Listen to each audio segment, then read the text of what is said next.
देवभूमि उत्तराखंड के पौड़ी गढ़वाल से इस वक्त की दुखद खबर सामने आ रही है, जहां भांजे की शादी के लिए छुट्टी पर घर आ रहे भारतीय सेना के एक जवान की ट्रेन से गिरकर दर्दनाक मौत हो गई। जी हां दोस्तों, दिल्ली कानपुर रेलवे लाइन पर पेराई पुल के पास किसी ट्रेन से गिरकर एक सैन्यकर्मी की मौत हो गई। जेब में मिले पहचान पत्र व अन्य कागजात के आधार पर उनकी शिनाख्त की गई। सूचना मिलने पर परिवार के सदस्यों को घटना की जानकारी दी गई। पुलिस के अनुसार देवभूमि उत्तराखंड के पौड़ी गढ़वाल के पिंडा चूंदी निवासी 42 वर्षीय उमेश चंद्र पुत्र श्रीधर प्रसाद सेना में नायक पद पर तैनात थे।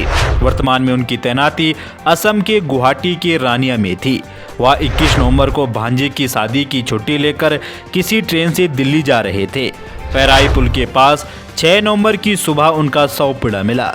सूचना थाना पुलिस मौके पर पहुंची और पहचान कराने का प्रयास किया, लेकिन शिनाख्त नहीं हो सकी। इसके बाद जेब में मिले सेना के पहचान पत्र अन्य दस्तावेज से उनकी शिनाख्त हो सकी। सूचना मिलते ही शाम को परिजन भी घटनास्थल पर पहुंचे। वह अपने पीछे पत्नी संगीता व 8 वर्षीय बेटे को रोता बिलखता छोड़ गए हैं। प्रारंभिक निरीक्षक सुधीर कुमार ने बताया कि किसी ट्रेन से गिरकर सैन्यकर्मी की मौत हो गई है।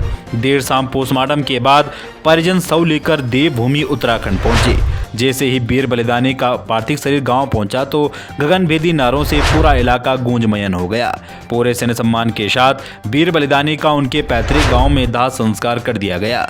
तो दोस्तों, मैं भगवान से यही दुआ करता हूं कि वीर बलिदानी की आत्मा को भगवान अपने श्री चरणों में स्थान दे और इस दुख की घड़ी में उनके परिजनों को दुख सहन करने की क्षमता दे। वहीं देवभूमि उत्तराखंड के मौसम में फिलहाल कोई बदलाव नहीं है। राजधानी देहरादून समेत ज्यादा क्षेत्रों में मौसम शुष्क बना रहेगा। आगामी 10 नवंबर तक मौसम का मिजाज बदलने का कोई उम्मीद नहीं है। राज्य मौसम विज्ञान केंद्र के निदेशक विक्रम सिंह के अनुसार देवभूमि उत्तराखंड में फिलहाल मौसम शुष्क रहने के अनुमान है। आगामी 10 नवंबर तक मौसम ऐसा ही बना रह सकता है। राजधानी देहरादून समेत ज्यादातर मैदानी शहरों में शुष्क मौसम के बीच सुबह से शाम कुछ कोहरा छा सकता है। तापमान भी सामान्य के आसपास बना रहेगा। मौसम सर्द होने के साथ ही राजधानी देहरादून सहित ज्यादातर मैदानी क्षेत्रों में सर्द हवाएं सुबह शाम के समय देखने को मिल रही है, जिससे लोगों को ठंड का एहसास हो रहा है।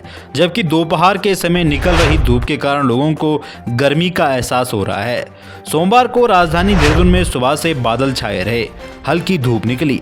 वहीं धुंध समेत ज्यादातर मैदानी क्षेत्रों में हवा की गुणवत्ता भी प्रभावित होने लगी है। धुंध बढ़ने के कारण दिन में मौसम का मिजाज बदलता देखने को मिल रहा है। उत्तराखंड में लगातार मौसम ने करवट ली है। मौसम साफ होने के चलते उत्तराखंड में चारधाम यात्रा की संख्या भी काफी इजाफा हो रहा है। मौसम साफ रहने से बड़ी संख्या में श्रद्धालु देव स्थान पर 4 धामों में दर्शन के लिए पहुंच रहे हैं। देश दुनिया से श्रद्धालु बाबा केदार, गंगोत्री, यमुनोत्री में लगातार श्रद्धालुओं का जमावड़ा लगा हुआ है। उत्तराखंड में आगामी 10 नवंबर तक मौसम में कोई परिवर्तन देखने को नहीं मिल रहा है। उसके बाद मौसम में आगामी परिवर्तन देखने को मिलेगा। ऐसे में गढ़वाल तक की टीम आपसे निवेदन करती है कि उत्तराखंड में मौसम में लगातार परिवर्तन देखने को मिल रहा है। हालांकि दिन में चटक धूप निकल रही है, लेकिन सुबह शाम लोगों को ठंड का एहसास हो रहा है, विशेषकर पहाड़ी राज्यों की। पहाड़ियों में ज़्यादातर क्षेत्रों में हल्की हल्की सुबह शाम ठंड महसूस की जा रही है। ऐसे में गढ़वाल तक की टीम आपसे निवेदन करती है कि आप अपने और अपने परिवार का ध्यान जरूर रखें। बाकी दोस्तों, खबर को शेयर कीजिए, लाइक कीजिए। पहाड़ से लेकर मैदान तक, गढ़वाल से लेकर कुमाऊं तक राज्य की तमाम छोटी बड़ी खबर पाने के लिए गढ़वाल तक को भी फॉलो कीजिए और वीडियो को लाइक शेयर करना ना भूलें। आपसे फिर मुलाकात होगी नई किसी अपडेट के साथ। तब तक के लिए जय हिंद, वंदे मातरम।